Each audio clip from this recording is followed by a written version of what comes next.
ઉનાળાના વેકેશનમાં 15 વર્ષની નિકિતા ટ્રેનમાં એકલી પોતાના મામાના ઘરે આવી રહી હોય છે. ત્યારે તેની સાથે કંઈક એવી ઘટના બને છે કે તમે પણ સાંભળીને રડી પડશો. આ ઘટના દરેક પરિવાર માટે એક ખૂબ જ મોટો બોધ આપશે. તો ખાસ દરેક ભાઈઓ બહેનો શાંતિથી જરૂરથી આ ઘટનાને અંત સુધી સાંભળજો. નિકિતા રેલવે સ્ટેશન પર પોતાના પપ્પા સાથે ટ્રેનની રાહ જોતી ઊભી હતી. તેના ચહેરા પર અનોખી ખુશી ઝળકતી હતી, કારણ કે આજે તે પોતાના મામાના ઘરે જઈ રહી હતી. વેકેશન શરૂ થઈ ચૂક્યું હતું અને એ પણ બધા બાળકોની જેમ પોતાના મામાના ઘરે જવા માટે ખૂબ જ ઉતાવળી થતી હતી. પરંતુ નિકિતાના પપ્પા નિમેશભાઈના ચહેરા પર તો ચિંતાઓની રેખા દેખાતી હતી, કારણ કે પોતાની 15 વર્ષની દીકરીને આવી રીતે મામાના ઘરે એકલી ટ્રેનમાં મોકલવી એમને યોગ્ય નહોતું લાગતું. પણ નિકિતાના ઉત્સાહ અને જીદ સામે નિમેશભાઈ એને પોતાના મામાના ઘરે મૂકવા માટે તૈયાર થઈ ગયા. મનમાં તો એ પણ ઘણા મૂંઝાતા હતા કે દીકરીને આવી રીતે એકલી ક્યાંય ન મોકલવી જોઈએ. પણ પછી નિકિતાની ખુશી સામે એમણે પોતાની ચિંતાને દબાવી દીધી. સમય થયો અને ટ્રેન એના પ્લેટફોર્મ પર આવી પહોંચી. ટ્રેનને જોતા જ નિકિતા એકદમ ખુશ થઈ ગઈ. એ તો ઝડપથી પગલાં ભરતી ટ્રેન તરફ ચાલવા લાગી, પરંતુ નિમેશભાઈએ એને અટકાવી અને એનો હાથ પકડીને ધીમે ધીમે ચાલવાનું શરૂ કર્યું. ટ્રેન સુધી પહોંચવાના રસ્તામાં નિકિતાને એ શિખામણ આપ્યા કરતા હતા કે બેટા, આખા રસ્તા પર કોઈ જોડે કંઈ પણ વાતચીત ના કરતી, અને કોઈ કંઈ વસ્તુ આપે તો એને ખાતી નહીં. અને સામે નિકિતા અરે હા પપ્પા, તમારી બધી જ વાત મને યાદ છે એવું કહ્યા કરતી હતી. એક પિતાના હૃદયમાં ચાલતા ચિંતાના તોફાનને સાંભળતા નિમેશભાઈ ટ્રેનની અંદર એની દીકરીને લઈને પહોંચી ગયા. એમણે આસપાસ નજર કરી તો મોટા ભાગે ટ્રેનના એ ડબ્બામાં સ્ત્રીઓ જ બેઠી હતી. આ જોઈને એમની ચિંતા થોડી હળવી થઈ અને એમણે થોડો રાહતનો શ્વાસ લીધો. ટ્રેનમાં બેસેલ દરેક મહિલા એમને સારા ઘરની જ લાગતી હતી, પરંતુ એમની નજર બાજુની સીટના ખૂણામાં બેસેલા એક 60 વર્ષના વૃદ્ધ માજી પર પડી. એમને જોઈને નિમેશભાઈને થોડો વિશ્વાસ આવતો હતો, એટલે આ માજીની નજીક ગયા અને એમને વિનંતી સાથે કહેવા લાગ્યા કે માજી, મારી દીકરી એકલી એના મામાના ઘરે જઈ રહી છે. એની પાસે ફોન અને સરનામું બંને મેં આપેલા જ છે, પણ જો એને કોઈ તકલીફ પડે તો તમે એની મદદ કરજો. મારી દીકરી પહેલીવાર આવી રીતે એકલી જાય છે, એટલે હું તમને વિનંતી કરું છું કે તમે એનું ધ્યાન રાખજો. આટલું બોલતા એમની આંખો જાણે તો ભીની થઈ ગઈ હતી. એટલે પહેલા વૃદ્ધ માજી પણ નિમેશભાઈને કહેવા લાગ્યા કે કંઈ વાંધો નહીં બેટા, તું ચિંતા ના કર, હું તારી દીકરીનું ખૂબ ધ્યાન રાખીશ. આ માજી સાથે વાતચીત કર્યા પછી નિમેશભાઈ એની દીકરી નિકિતાને છેલ્લી વખત મળવા આવ્યા અને એના માથા પર હાથ મૂકીને એક હાસ્ય સાથે એને કહેવા લાગ્યા, બેટા, તને કંઈ ભૂખ લાગે તો તારું મન ગમતું લઈ લેજે. અને સામે બેઠેલા માજીને મેં તારી ભલામણ કરી છે, એટલે તને કંઈ પણ જરૂર હોય તો તું એમને જણાવજે. અને આ લે તારી ફેવરિટ ચોકલેટ. હવે હું જાઉં છું, તારું ધ્યાન રાખજે. આટલું બોલતા નિમેશભાઈ એકીટસે દીકરી સામે જોતા રહ્યા અને જેવી ટ્રેનની વિસલ વાગી કે એમને ટ્રેનમાંથી ના છૂટકે ઉતરવું પડ્યું. નિકિતા બારી પાસે બેઠી બેઠી પોતાના પપ્પાને અવાજો કહી રહી હતી અને ટ્રેન જેમ જેમ આગળ જતી હતી તેમ તેમ નિમેશભાઈને અહેસાસ થતો હતો કે એની દીકરી એનાથી દૂર થઈ રહી છે. પણ પછી એમને એ વિચારીને પોતાના મનને મનાવી લીધું કે ફક્ત 2 દિવસનો સવાલ છે, પછી તો એમના પત્ની પણ એની દીકરી પાસે જતા રહેશે. એટલે થોડીવાર માટે તેઓ સ્ટેશન પર જ ઊભા રહ્યા અને પછી પોતાના ઘરે જવા માટે નીકળી ગયા. નિકિતા તો ટ્રેનની સફર કરવામાં ખૂબ જ ઉત્સાહિત હતી. એ બારી પાસે બેસીને બહારના નજારાને નિહાળી રહી હતી, પરંતુ આ માસૂમ દીકરીને સપનામાં પણ ખબર ન હતી કે આ સફર એની જિંદગીનો એવો સફર હશે જેને તે ક્યારેય પણ નહીં ભૂલી શકે. એના મામાના ઘરે જવાની નિકિતાની જીદ એને ખૂબ અઘરી પડશે. એને ક્યારેય પણ વિચાર્યું ન હતું અને આ ટ્રેનમાં જ એની સાથે કંઈક એવી ઘટના બની કે આજ સુધી પણ નિકિતા કે એનો પરિવાર આ ઘટનાને ભૂલી નથી શક્યું. રેલવે સ્ટેશન પર નિકિતાને મૂકી નિમેશભાઈ પોતાના ઘરે જવા માટે રવાના થયા. આખા રસ્તા પર તેમને ખૂબ જ બેચેની મહેસૂસ થતી હતી, કારણ કે પહેલીવાર એમણે એના કાળજાના કટકાને એમનાથી દૂર કર્યો હતો, જેના લીધે એમને ગમતું ન હતું.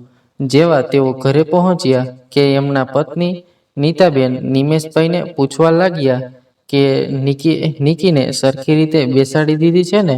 અને મેં ભાઈને ફોન કરીને જણાવી દીધું છે, એ આપણી દીકરીને લેવા માટે સમયસર પહોંચી જશે, એટલે હવે તમારે ચિંતા કરવાની જરૂર નથી. એટલે નિમેશભાઈ બસ સારું એટલું કહીને પોતાના રૂમમાં ચાલ્યા ગયા. એમનો આવો વ્યવહાર જોઈને નીતાબેન પણ સમજી ગયા કે નિમેશભાઈને એની લાડકી વગર હવે તો ઘરમાં પણ ગમતું નથી. એટલે પોતે મનમાં ને મનમાં વિચારવા લાગ્યા કે હજુ તો દીકરીને 2 દિવસ દૂર ગઈ છે, ત્યાં જ એમનો આવો હાલ છે, તો કાલ સવારે દીકરીને સાસરે મોકલશું ત્યારે એમને શું થશે?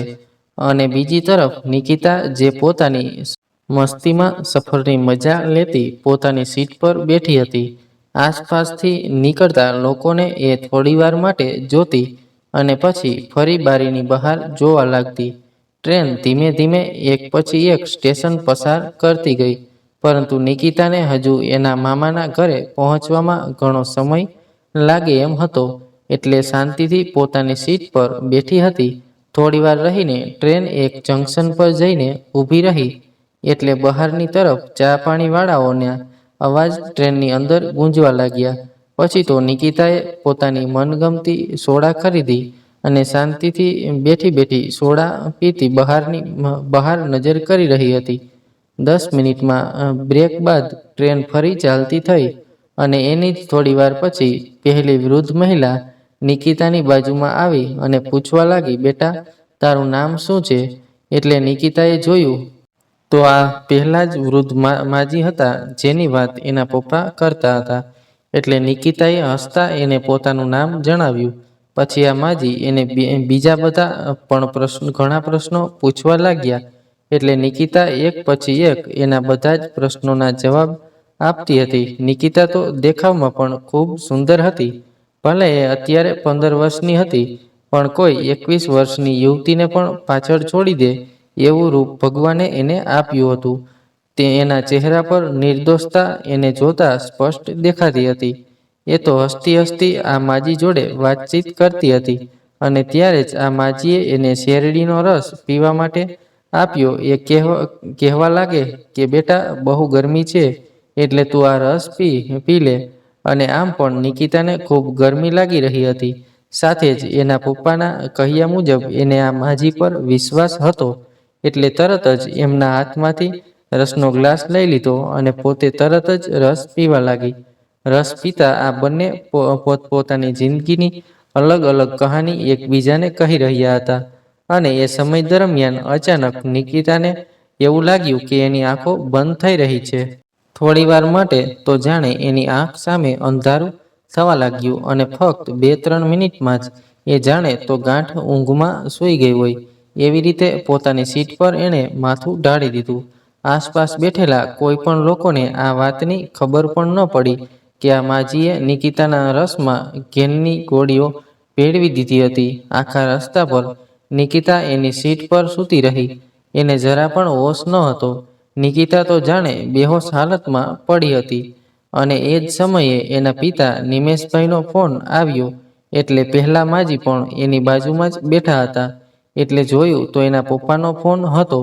એટલે આ માજીએ ફોન ઉંચકાવ્યો અને કહેવા લાગ્યા, બેટા, તારી દીકરી અહીંયા મારી બાજુમાં જ બેઠી છે. એને જરા ઊંઘ આવી ગઈ છે, એટલે સૂતી છે, પણ તું ચિંતા ન કરતો, હું એનું ધ્યાન સરખી રીતે રાખીશ. પહેલા માજીની આ વાત સાંભળીને નિમેશભાઈને પણ એમની વાત પર વિશ્વાસ આવી ગયો. એટલે સારું માજી, મારી દીકરી જાગી જાય એટલે એને કહેજો મારી સાથે વાત કરે.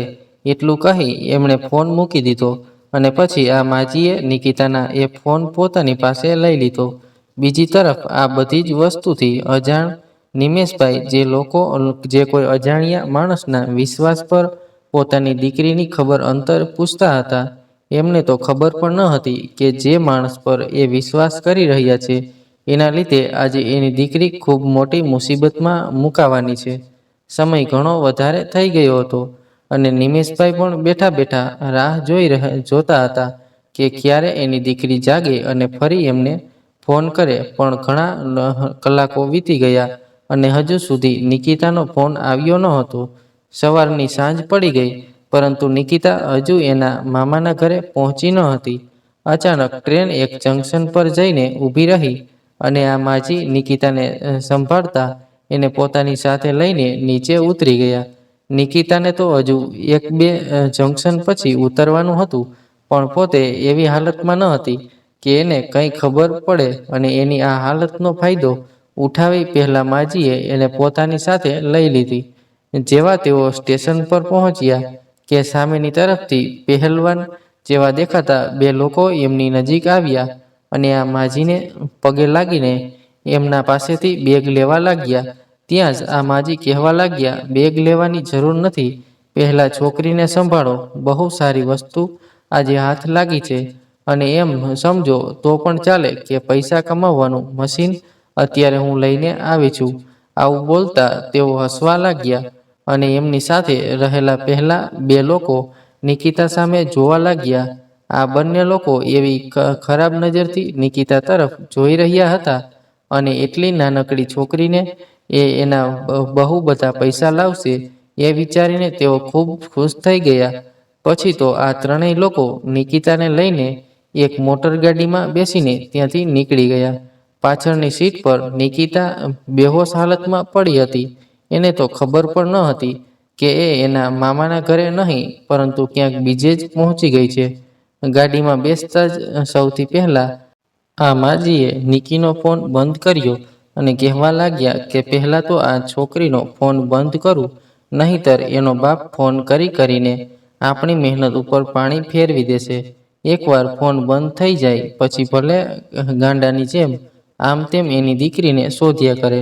નિમેશભાઈને આ વસ્તુની કંઈ જાણ ન હતી કે એની દીકરી અત્યારે ટ્રેનમાં નહીં પરંતુ કોઈક અજાણ્યા લોકોના હાથમાં આવી ગઈ છે અને નિકિતા પણ બેહોશ હાલતમાં હતી કે એને ખબર ન હતી કે તે ક્યાં જઈ રહી છે.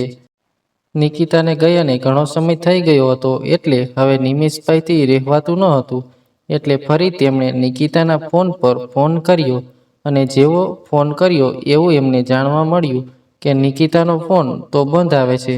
આ સાંભળી તેઓ ખૂબ ચિંતામાં આવી ગયા, કારણ કે નીકળતા સમયે એમણે નિકિતાના ફોન ફૂલ બેટરીથી ચાર્જ કર્યો હતો અને અચાનક એનો ફોન બંધ થઈ જવો એ એમના માટે થોડું ચિંતાજનક બનતું હતું. એટલે તરત જ એને પોતાના શાળાને ફોન કર્યો અને નિકિતાને ત્યાં પહોંચી ગઈ છે કે નહીં એ જાણવા લાગ્યા. એના શાળાએ વળતા જવાબમાં જણાવ્યું કે તેઓ પણ ક્યારના એની ભાણકીને ફોન કરી રહ્યા છે, પણ નિકિતાનો ફોન તો સતત બંધ આવે છે. અહીંયા રેલવે સ્ટેશન પરથી મને ખબર પડી કે ટ્રેન ફક્ત 10થી 15 મિનિટમાં અહીં આવી જશે, એટલે હું ક્યારનો એની રાહ જોઈને રેલવે સ્ટેશન પર ઊભો છું. એટલે નિમેશભાઈ એના શાળાને કહેવા લાગ્યા કે જેવી ટ્રેન આવી જાય અને નિકિતા એની પાસે પહોંચી જાય એટલે તરત જ મને જાણ કરી દેજે. પછી તો આ 15 મિનિટ નિમેશભાઈ માટે 15 વર્ષ સમાન થઈ ગઈ હતી.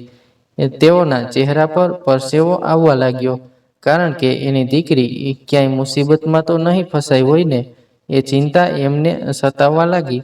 અચાનક અડધી કલાક પછી નિમેશભાઈ પર એના શાળાનો ફોન આવ્યો એટલે નિમેશભાઈને થોડો હાશકારો થયો કે નિકિતા એના મામાને મળી ગઈ હશે. એટલે તેમને ઝડપથી ફોન ઉંચકાવ્યો અને એમને જે જણાવ્યું એ સાંભળીને તો એના હાથમાંથી ફોન નીચે પડી ગયો. એને શાળાએ જણાવ્યું કે આખી ટ્રેનને ફંફોડી નાખી, પણ નિકિતા મને ક્યાંય પણ જોવા ન મળી. મેં એના ડબ્બામાં પણ લોકોને પૂછ્યું, પણ કોઈને એના વિશે કંઈ ખબર નથી. એ જે સીટ પર બેઠી હતી એ સીટ પર એની કોઈ પણ વસ્તુ પડેલી ન હતી. આ સાંભળતા જ જાણે નિમેશભાઈના પગ નીચેથી જમીન સરકી ગઈ હોય એવું એને થવા લાગ્યું. એની નાનકડી દીકરી અચાનક ક્યાંક ચાલી ગઈ હશે એ વિચાર એમને આવવા લાગ્યો, એટલે તરત જ એના શાળાને કહેવા લાગ્યા કે તમે સ્ટેશનમાં પૂછપરછ કરો, હું અત્યારે જ ત્યાં આવવા માટે નીકળું છું. પછી તો એક પણ મિનિટનો વિલંબ કર્યા વગર નિમેશભાઈ ત્યાં જવા માટે નીકળતા હતા. અને આ સાંભળતા તો નીતાબેન પણ ખૂબ રડવા લાગ્યા. એ પણ સાથે જવાની જીદ કરવા લાગ્યા, કારણ કે હવે તેને પોતાના પતિની વાત સાચી લાગતી હતી. નિમેશભાઈને પોતાના ઘરથી એના શાળાના ઘર સુધી પહોંચવામાં ઘણો સમય લાગી જાય એમ હતો, એટલે તેઓ સતત એના શાળાને ફોન કરતા હતા, કારણ કે એ ત્યાં પહોંચે એ સમય દરમિયાન પોતાની દીકરી સાથે કંઈ અનહોની ન થઈ જાય એ ચિંતામાં એ સતત એના શાળાને ફોન કરતા હતા. સામે એનો શાળો પણ પોતાની ભાણકીને શોધવા માટે હર એક શક્ય પ્રયત્ન કરતો હતો. પછી તો એને યાદ આવ્યું કે રેલવે સ્ટેશનની ઓફિસમાં તેઓ પોતાની ભાણકીની પૂછપરછ કરશે તો એને કંઈક જાણવા મળશે. પછી તેમણે રેલવે સ્ટેશનની ઓફિસમાં જઈને એની ભાણકીનો ફોટો બતાવ્યો અને ઇન્સ્પેક્ટર સાહેબને વિનંતી કરી કે એની ભાણકી એકલી આ ટ્રેન મારફતે આવી રહી હતી, પરંતુ એ ટ્રેનમાં ક્યાંય પણ એમને મળી નહીં. એટલે ઇન્સ્પેક્ટર માઇકમાં એની ભાણકીનું નામ અને એના મામા અહીંયા ઓફિસમાં બેઠા છે એવી જાણકારી તેમના માઇકમાં આપી દીધી, જેના લીધે જો ક્યાંય પણ એની ભાણકી આ વાત સાંભળી રહી હોય તો તરત જ એના મામા પાસે પહોંચી જાય. પરંતુ આ એનાઉન્સમેન્ટ કરી એને પણ ઘણા સમય બાદ નિકિતા અહીંયા સુધી પહોંચી ન હતી. પછી તો એના મામાને પણ ચિંતા થવા લાગી કે એની ભાણકી આટલી નાની છે એટલે એકલી તેઓ એવી રીતે ક્યાંય ન ઉતરે. છતાં તેમણે નિમેશભાઈના શહેરથી પોતાના શહેર સુધી જે સ્ટેશન પર ટ્રેન ઊભી રહી હોય તે પૂછપરછ કરવા માટે પોલીસ ઇન્સ્પેક્ટરને વિનંતી કરી. પોલીસ ઇન્સ્પેક્ટર પણ એમની ચિંતા સમજતા હતા, કારણ કે નિકિતા હજુ 15 વર્ષની હતી, એટલે એને વધારે કોઈ સમજણ નહીં હોય તેમ સમજી તેઓ આસપાસના જંકશન પર નિકિતાનો ફોટો અને એના વિશે થોડી જાણકારી મોકલી દીધી. અને પછી નિકિતાના મામાને આ બધાના જવાબની રાહ જોવા માટે કહ્યું. આ વાત નિકિતાના મામાએ નિમેશભાઈને જણાવી તો પણ નિમેશભાઈના મનમાં ચિંતા હજુ કાયમ જ હતી. બંને મા બાપ પોતાની દીકરીના આ સમાચાર સાંભળીને એકદમ ગાંડા તૂર થઈ ગયા હતા. ઘણી મથામણ પછી તેઓએ સ્ટેશન સુધી પહોંચી ગયા, જ્યાં નિકિતા એના મામાના ઘરે જવા માટે ઉતરવાની હતી. ત્યાં જઈને જેવા એના શાળાને મળ્યા તો નિમેશભાઈને એને કોઈ પણ સારી વાત જાણવા ન મળી, એટલે બંને પતિ પત્ની એકદમ નિરાશ થઈ ગયા. અને નીતાબેનના તો આંસુ બંધ થવાનું નામ જ નહોતા લેતા. નીતાબેન તો પણ પોતાની દીકરીનો ફોટો લઈને આસપાસ લોકોને પૂછતા હતા કે કોઈએ એમની દીકરીને જોઈ છે, પણ કોઈએ એની દીકરીને ત્યાં જોઈ ન હતી, કારણ કે એ લોકો તો એ વાતથી સાવ અજાણ હતા કે હકીકતમાં નિકિતા સ્ટેશન સુધી ક્યારે પહોંચી જ ન હતી. હવે તો નિમેશભાઈ પણ હિંમત હારી ગયા હતા કે કદાચ એની દીકરી એમને પાછી ક્યારેય નહીં મળે, કારણ કે આટલી મહેનત કર્યા પછી પણ એને ક્યાંય એની દીકરીના સમાચાર નહોતા મળતા. આ બધાની વચ્ચે નીતાબેન તો બસ પોતાને દોષી માનીને સ્ટેશન પર બેઠા બેઠા જ રુદન કરવા લાગ્યા. નિમેશભાઈ પણ પોતાના માથા પર હાથ રાખીને બાંકડા પર જ બેસી ગયા. એ જ સમય પર એને એક અવાજ સાંભળ્યો, પપ્પા, પપ્પા, હું અહીંયા છું. એટલે તરત જ નિમેશભાઈના કાન ચમક્યા અને એમણે પાછળની તરફ નજર કરી તો સામે એની દીકરી નહીં, પણ એની દીકરી જેવી જ એક નાનકડી છોકરી પોતાના હાથમાં ફુગ્ગો લઈને આગળ દોડી રહી હતી. અને પાછળ એના મમ્મી પપ્પા શાંતિથી ચાલીને આવતા હતા. એટલે આગળ દોડીને પાછળ પોતાના પપ્પાને કહી રહી હતી કે પપ્પા, હું અહીંયા છું.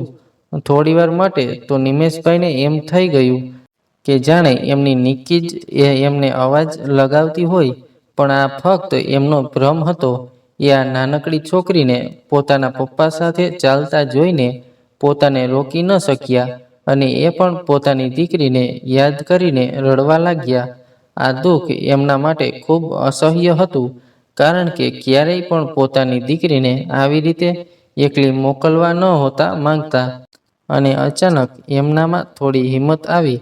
એને પોતાના શાળાને કહ્યું કે આપણે એક કામ કરીએ, મારા શહેરથી અત્યાર સુધી ટ્રેન ફૂલ કેટલા સ્ટેશન પર ગઈ એ જાણી લો, અને પછી આપણે એક પછી એક બધા સ્ટેશને રૂબરૂ જ પૂછતાછ કરતા આવીએ. એટલે પછી આ ત્રણે એક પછી એક સ્ટેશન પર જઈને પોતાની દીકરીનો ફોટો બતાવીને હાજર રહેલા બધા જ લોકોને એના વિશે પૂછવા લાગ્યા. પણ કોઈને એના વિશે કંઈ ખબર ન હતી. આવું કરતા એમણે ઘણો સમય વીતી ચૂક્યો હતો, પણ હજુ પહેલા રેલવે સ્ટેશનની ઓફિસમાંથી પણ એને કોઈ જાણકારી ન મળી ન હતી. છતાં એમણે પોતાની કોશિશ શરૂ રાખી અને ફરી નવા સ્ટેશન પર આગળ વધ્યા. પોતાની દીકરીને શોધતા રાતનો સમય થઈ ચૂક્યો હતો, અને હવે તો નીતાબેનનો જીવ પણ ગભરાતો હતો, કારણ કે નાનકડી દીકરી હવે ક્યાં છે અને કઈ હાલતમાં છે એ વિચારીને જ નીતાબેનના હાલ બેહાલ થતા હતા. તેઓ સતત નિમેશભાઈને રડી રડીને કહેતા હતા કે તમે જલ્દીથી મારી દીકરીને શોધી લાવો. એટલે નિમેશભાઈ પણ પોતાની પત્નીને સમજાવતા આગળ વધતા હતા. જેવા તેઓ આગળ સ્ટેશન પહોંચવા આવ્યા હતા કે અચાનક એની ગાડીમાં પંચર પડી ગયું. તો બંને નીચે ઉતરીને ગાડીની હાલત જોવા માટે ગયા. એક તો એમને સ્ટેશન પહોંચવામાં મોડું થતું હતું, અને ઉપરથી આવી મુસીબત આવી ગઈ હતી. એટલે નિમેશભાઈ અને એનો સાળો આસપાસ ગેરેજ મળી રહે એ શોધતા નીતાબેનને ગાડીમાં જ બેસાડી થોડે આગળ સુધી ગયા. રસ્તો એકદમ સુમસાન હતો, અને આગળની તરફ જ એક નાનકડું એવું સ્ટેશન આવતું હતું. પણ સ્ટેશન ઉપર પંચરવાળો મળવો મુશ્કેલ હતો, એટલે તેઓ સ્ટેશનની આસપાસ જ ગેરેજવાળાને શોધતા હતા. જેવા તેઓ થોડા આગળ વધ્યા કે અચાનક નિમેશભાઈની નજર એક એવી વસ્તુ પર પડી કે એમના ચહેરા પરના બધા જ હાવભાવ બદલાઈ ગયા.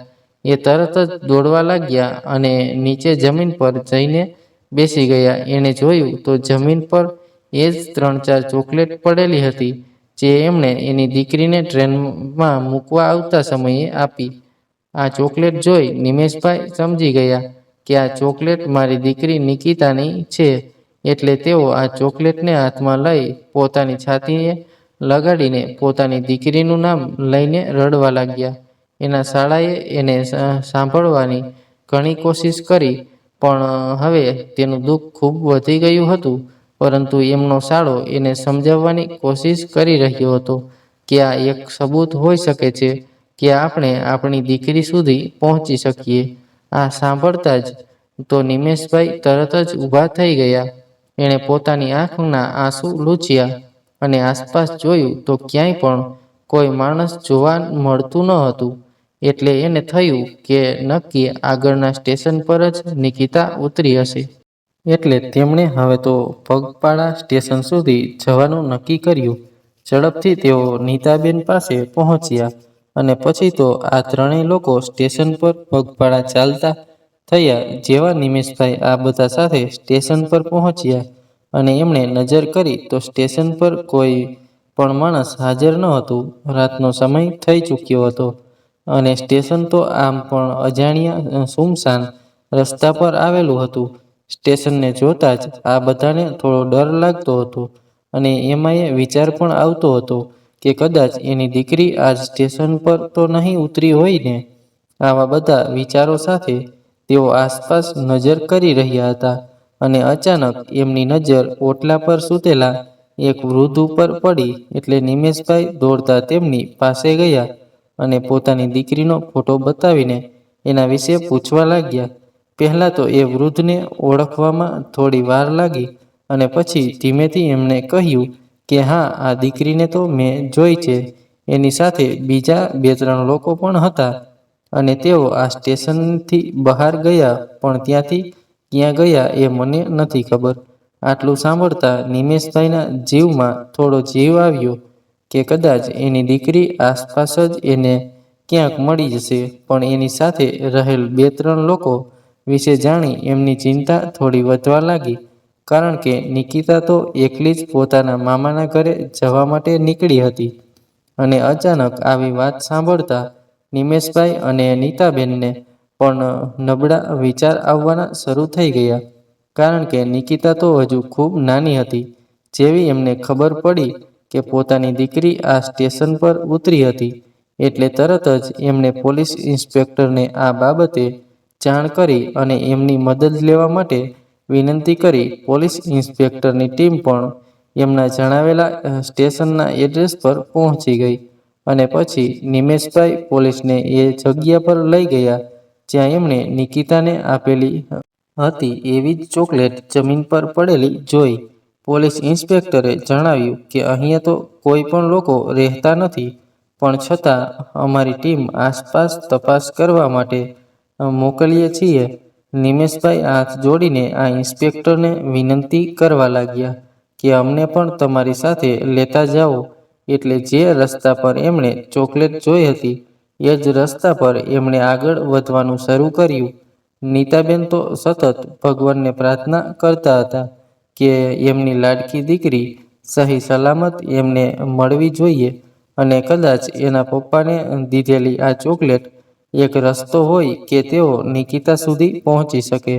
તેઓ ઘણા આગળ વધ્યા પણ ક્યાંય એમણે કોઈ વ્યક્તિ પણ જોવા મળતું ન હતું.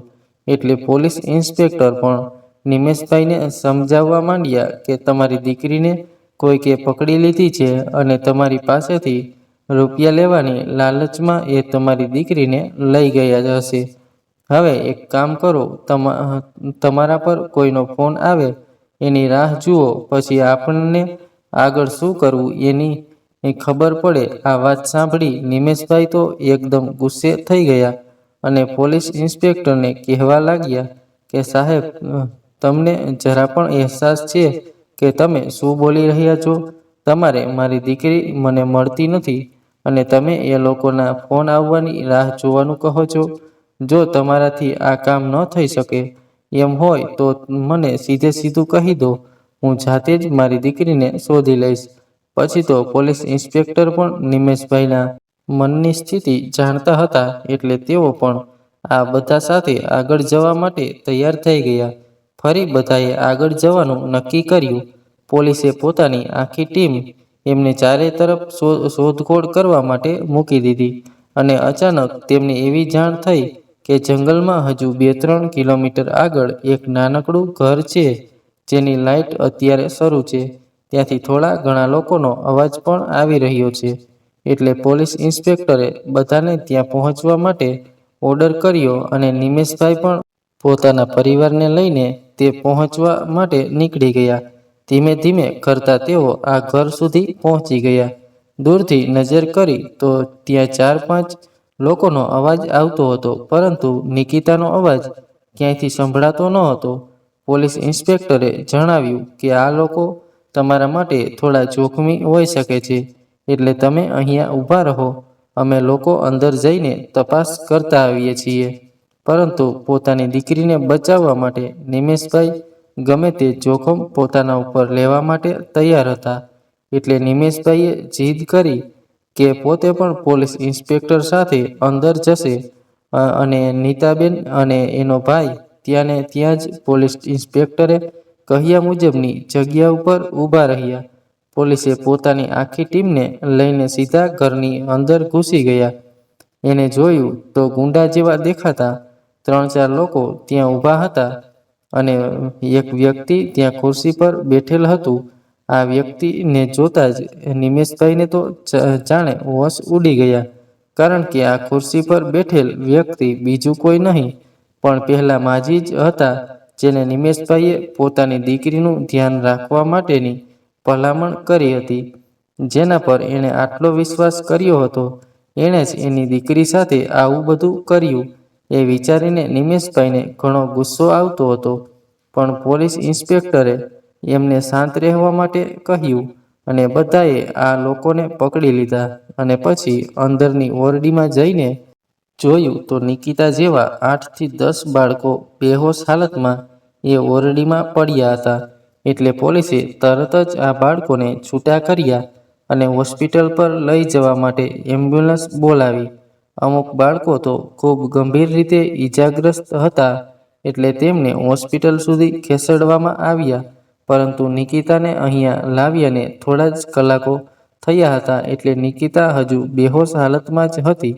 ડોક્ટરે આવીને બધા બાળકોની ત્યાં સારવાર કરી અને જેવી નિકિતાએ થોડી થોડી આંખો ખોલી કે એની નજર સામે એના પપ્પા ઊભા હતા અને એના પપ્પાને જોતાં જ એ તો તરત ઊભી થઈ ગઈ અને એના પપ્પાના નામની બૂમ પાડતી એ નિમેશભાઈના ગળે લાગી ગઈ અને નિમેશભાઈ પણ પોતાની દીકરીને સહી સલામત જોઈને જોરદાર આંસુએ રડવા લાગ્યા. પછી તો પોલીસ ઇન્સ્પેક્ટરે આ બધા જ લોકોને પકડી લીધા અને નિકિતાની સાથે બીજા પણ ઘણા બધા બાળકોની જિંદગી બચાવી લીધી. કારણ કે આ નરાધમો આવા બધા નાનકડા બાળકોને ફસાવીને એમના શરીરના આંખો વેચીને રૂપિયા કમાવવાનું કામકાજ કરતા હતા. જેવા આ લોકો પકડાઈ ગયા કે નીતાબેન અને એનો ભાઈ પણ આ ઘર સુધી પહોંચી ગયા અને પછી જે થયું એની કોઈએ કલ્પના પણ નહોતી કરી. નીતાબેન આવીને તો સૌથી પહેલાં પોતાની દીકરીને ગળે લાગી ગયા અને એના માથા પર હાથ ફેરવવા લાગ્યા. પછી જ્યારે તેઓને ખબર પડી કે આ લોકોએ એની દીકરીને પકડી લીધી હતી એટલે એમને સબક શીખવાડવા માટે તેઓ એમની પાસે ગયા અને જેવા નીતાબેન આ લોકોને જોયા તો એની આંખો ચાર થઈ ગઈ. કારણ કે નીતાબેન વૃદ્ધ મહિલાને ખૂબ સારી રીતે ઓળખતા હતા અને આ વૃદ્ધ મહિલા પણ નીતાબેનને જોઈને આશ્ચર્યચકિત થઈ ગઈ. કારણ કે આ વૃદ્ધ મહિલા બીજી કોઈ નહીં પણ નીતાબેનની પોતાની મા હતી.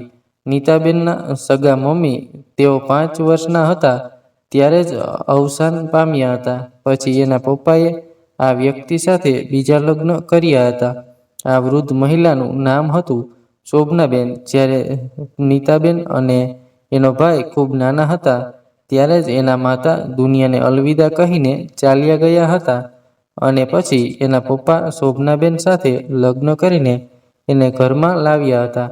શોભનાબેન નીતાબેન અને એના ભાઈને ખૂબ હેરાન કરતા હતા પરંતુ નીતાબેને પોતાના બાળપણમાં ઘણું બધું સહન કર્યું હતું અને જેમ જેમ સમય આગળ વધ્યો તેમ તેમ નીતાબેનને પોતાની સોતેલી માની બધી જ અસલિયત ખબર પડવા માંડી કે તેઓ ખોટા કામ કરી રહ્યા છે. એણે પોતાના પપ્પાને આ બાબતમાં ઘણીવાર જણાવ્યું પણ એના બદલામાં હંમેશા નીતાબેનને જ ખોટું સાબિત થવું પડ્યું હતું. પરંતુ એક દિવસ ખુદ નીતાબેન આ બધી વસ્તુનો શિકાર બન્યા હતા કારણ કે એને પોતાના મમ્મીની અસલિયત ખબર પડી ગઈ હતી. જેના લીધે શોભનાબેને નીતાબેનને રસ્તામાંથી બહાર કાઢવા માટે એક ષડયંત્ર રચ્યું હતું જે નીતાબેનના પપ્પાને ખબર પડી ગઈ હતી અને અંતે એમણે એની આ સૌતેલી મા એટલે કે શોભનાબેનને ઘરની બહાર કાઢી મૂક્યા હતા અને ફરી નીતાબેને જ પરિસ્થિતિમાં આવીને ઊભા હતા. પણ આજે એની દીકરીનો સવાલ હતો એટલે જરા પણ પાછા વળે એમ ન હતા અને પેલી મહિલાને ખબર હતી કે આ એની દીકરીની જ દીકરી છે. પછી તો શરમના મારે આ વૃદ્ધ મહિલાનું માથું નીચે ઝૂકી ગયું પણ એના કરેલા કર્મોની માફી ન હતી. નીતાબેને પોલીસ ઇન્સ્પેક્ટરને વિનંતી કરી કે સાહેબ અત્યારે જ આ વ્યક્તિને મારી નજર સામેથી લઈ જાઓ નહીંતર મારાથી કંઈક થઈ જશે. પછી પોલીસ ઇન્સ્પેક્ટરે આ બધા જ લોકોને પોતાની સાથે લઈને ત્યાંથી નીકળી ગયા અને નીતાબેન પોતાની દીકરીને ગળે લગાડીને રડવા લાગ્યા અને માફી માગવા લાગ્યા. આજે ભગવાને એકવાર નહીં પરંતુ બે વાર એમની મદદ કરી હતી. જ્યારે પહેલીવાર પોતે ષડયંત્રનો ભાગ બન્યા હતા ત્યારે તેના પિતા એની મદદ માટે આવ્યા હતા અને જ્યારે આજે એની દીકરી આ ષડયંત્રનો ભાગ બનવા જઈ રહી હતી ત્યારે નિમેશભાઈ એને બચાવવા માટે દોડી આવ્યા હતા. અંતે નિકિતા એમને પાછી મળી ગઈ અને નીતાબેન જતા સમયે ઇન્સ્પેક્ટર સાહેબને વિનંતી કરી કે આ લોકોને કડકથી કડક સજા મળવી જોઈએ જેનાથી આજ પછી આવા લોકો કોઈ નાના બાળકોને પોતાનો શિકાર ના બનાવે. અને આ ઘટના પરથી નિમેશભાઈને પણ એટલું સમજાઈ ગયું કે અત્યારના સમયમાં ક્યારે પણ કોઈ અજાણ્યા માણસ પર વિશ્વાસ ના કરવો જોઈએ. કારણ કે માણસ દેખાવમાં ગમે તેટલો સારો લાગતો હોય પણ તેના મનમાં શું છુપાયેલું છે એ આપણે જાણતા નથી. ભગવાનની કૃપાથી અંતે તેને પોતાની દીકરી મળી ગઈ, પરંતુ હર વખતે આવું બને એ શક્ય નથી હોતું. જેથી આપણા સંતાનોની જવાબદારી આપણી હોય છે, એ વાત હંમેશા ધ્યાનમાં રાખવી. મિત્રો, આ ઘટના પરથી એટલું તો જરૂરથી શીખવા મળ્યું કે ક્યારે આપણા પોતાના પણ દુશ્મન નીકળતા હોય છે. અને હા, એ વાત ખાસ યાદ રાખવી કે અત્યારનો સમય ખૂબ સમજદારીથી ચાલવાનો છે. એવું જરૂરી નથી કે તમે સારા છો તો સામેવાળો પણ તમારી જેવો જ હોય. એટલે સમય કોઈ બીજા વ્યક્તિ પર વિશ્વાસ મૂકતા પહેલા 100 વાર વિચાર કરજો. અને જો એમાં પણ સવાલ તમારા પોતાના પરિવારનો હોય તો મેં ક્યારેય આવું પગલું ના ભરશો જેના લીધે તમારે મુસીબતનો સામનો કરવો પડે. વહાલા મિત્રો, આ એપિસોડ આપને પસંદ આવ્યો હોય તો ખાસ આપણી આ ચેનલને સબસ્ક્રાઇબ કરવાનું ભૂલશો નહીં, જેથી આવી જ સત્ય ઘટના અને સત્ય ઘટના પર આધારિત કહાની આપને સમયસર સાંભળવા મળતી રહે. તેમજ મિત્રો, આ કહાની વિશે આપનું શું કહેવું છે તે પણ આપ અમને કોમેન્ટ બોક્સમાં જરૂરથી જણાવજો. ફરી મળીશું મિત્રો કોઈ નવા એપિસોડ સાથે. ખૂબ ખૂબ ધન્યવાદ. જય મા ગાત્રાળ. જય શ્રી કૃષ્ણ.